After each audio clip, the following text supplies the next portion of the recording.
menjadi kapten AC Milan musim depan. Aksi heroik Simon Kjær saat menolong Christian Eriksen yang kolaps di lapangan tak luput dari perhatian AC Milan. Kini muncul wacana untuk menjadikan pemain Denmark itu sebagai kapten anyar Rossoneri. Hal itu dilaporkan oleh La Gazzetta dello Sport, sebagaimana dikutip Football Italia. Awalnya, itu merupakan gerakan dari para supporter Milan, menyusul aksi krusial yang dilakukan oleh Kjær di laga Denmark vs Finlandia. Belakangan, Milan juga ikut mempertimbangkannya. Kabarnya, Stefano Pioli dan timnya akan mendiskusikan hal ini, dan tak tertutup kemungkinan pemain 32 tahun itu akan diberikan ban kapten, seperti yang ia miliki saat ini bersama timnas Denmark. Mengingat Donnarumma memutuskan pindah musim panas ini, maka akan ada perubahan hierarki kapten di Milan. Selain Simon Kjær, ada Frank Kessie dan David Calabria yang juga dipertimbangkan. Zlatan Ibrahimovic juga layak menjadi kapten, terlebih ia memang menjadi senior yang dihormati di Milan. Eriksen mengalami henti jantung di tengah lapangan saat Denmark bermain melawan Finlandia di Piala Eropa 2020. Kjær mendapat pujian dari seluruh dunia karena upaya pertolongan pertama yang ia berikan kepada Eriksen sebelum tim medis masuk. Ia juga meminta para pemain Denmark yang lain mengelilingi Eriksen saat tim medis melakukan tindakan CPR di lapangan demi menjaga privasi Eriksen. Ia juga yang menenangkan Sabrina Janssen, kekasih Eriksen yang tengah menangis karena insiden tersebut. Aksi Simon Kjær secara khusus juga dipuji oleh supporter Inter Milan, klub Eriksen bernaung saat ini.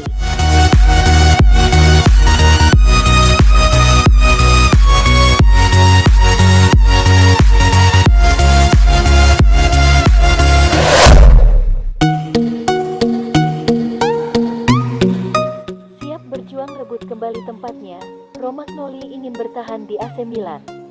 Kapten AC Milan Alessio Romagnoli dikabarkan ingin bertahan dan berjuang merebut kembali tempatnya di starting 11 klub di tengah rumor transfernya yang kian panas. Sebagaimana yang dikemukakan oleh Tuttosport, pemain internasional Italia tersebut ingin bertahan di Milan dan berupaya merebut kembali posisinya di starting 11. Terlebih lagi, dengan begitu banyaknya pertandingan yang menanti musim depan, baik di Serie A atau Liga Champions, ia yakin akan ada ruang baginya untuk mendapatkan jatah waktu bermain secara kontinu.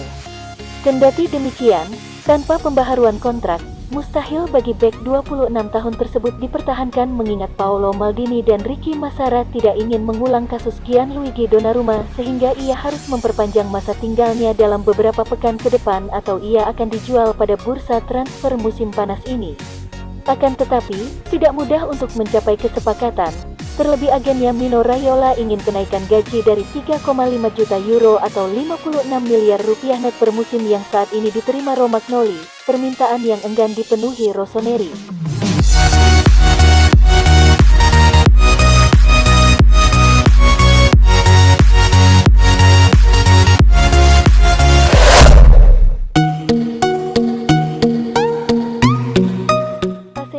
Dilaporkan hampir mencapai kesepakatan dengan Real Madrid atas pemain pinjaman Brahim Diaz, tetapi Alvaro Odriozola juga masuk dalam radar Rossoneri untuk dipinjam seperti diberitakan Football Italia. Menurut Il Corriere dello Sport, Milan sedang dalam pembicaraan dengan Real Madrid untuk mengontrak kedua pemain tersebut. Real Madrid sendiri dikabarkan bersedia membiarkan Brahim Diaz bertahan di Milanello setelah musim panas ini, dan mereka juga terbuka untuk memasukkan opsi pembelian di akhir musim depan. AC Milan dilaporkan hampir mencapai kesepakatan dengan Real Madrid atas pemain pinjaman Brahim Diaz, tetapi Alvaro Odriozola juga masuk dalam radar Rossoneri untuk dipinjam seperti diberitakan Football Italia. Menurut Il Corriere dello Sport, Milan sedang dalam pembicaraan dengan Real Madrid untuk mengontrak kedua pemain tersebut. Real Madrid sendiri dikabarkan bersedia membiarkan Brahim Diaz bertahan di Milanello setelah musim panas ini, dan mereka juga terbuka untuk memasukkan opsi pembelian di akhir musim depan. Brahim berhasil membantu Milan lolos ke Liga Champions dengan finish di peringkat kedua Serie A, dan kontrak pinjamannya akan berakhir di bulan ini. Dia terikat kontrak dengan Real Madrid hingga Juni tahun 2025, tetapi Milan optimis dan telah memulai pekerjaan untuk mempertahankan pemain berusia 21 tahun itu untuk 1 tahun lagi. Gelandang serang Spanyol itu bermain di Stadio San Siro dengan status pemain pinjaman pada tahun 2020-21, dan berhasil mencetak 7 gol serta 4 assist dalam 39 penampilan di semua kompetisi bersama Milan. Namun, Rossoneri tidak memiliki opsi untuk membuat kepindahan pemain tersebut permanen, dan sekarang mereka mencoba untuk memperpanjang masa tinggal sementara Brahim.